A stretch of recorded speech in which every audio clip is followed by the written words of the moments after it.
కేంద్ర ప్రభుత్వం వైద్య విద్యకు అధిక ప్రాధాన్యం ఇస్తోందని, పేదలకు మెరుగైన వైద్యం అందించేందుకు కేంద్ర రాష్ట్ర ప్రభుత్వాలు సంయుక్తంగా చర్యలు తీసుకుంటున్నాయని కేంద్ర బొగ్గు గనుల శాఖ మంత్రి కిషన్ రెడ్డి అన్నారు.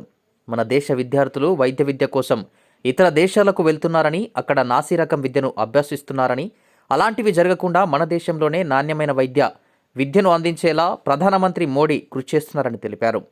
ఇందుకు దేశంలో ప్రతి జిల్లాలో మెడికల్ కళాశాల స్థాపించడంతో పాటు మెడికల్ పీజీ సీట్లు పెంచేలా యోచిస్తున్నామని పేర్కొన్నారు. ఆదిలాబాద్ జిల్లా కేంద్రంలో 23,75,00,000 రూపాయలతో రిమ్స్లో నూతనంగా నిర్మించిన క్రిటికల్ కేర్ యూనిట్ను రాష్ట్ర మంత్రి జూపల్లి కృష్ణారావుతో కలిసి శుక్రవారం ఆయన లాంఛనంగా ప్రారంభించారు.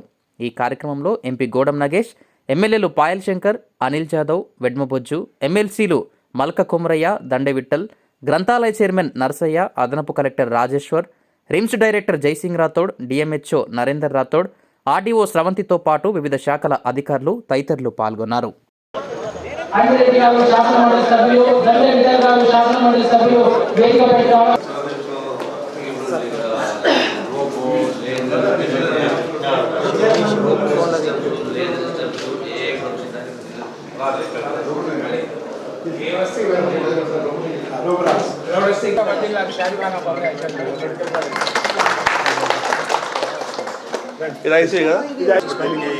స్టాఫ్ ఎంత కావాలా రిక్వైర్మెంట్ పంపించారు.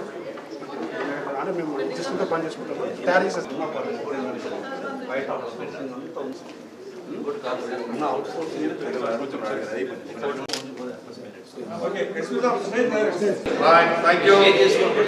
Okay sir. Okay sir.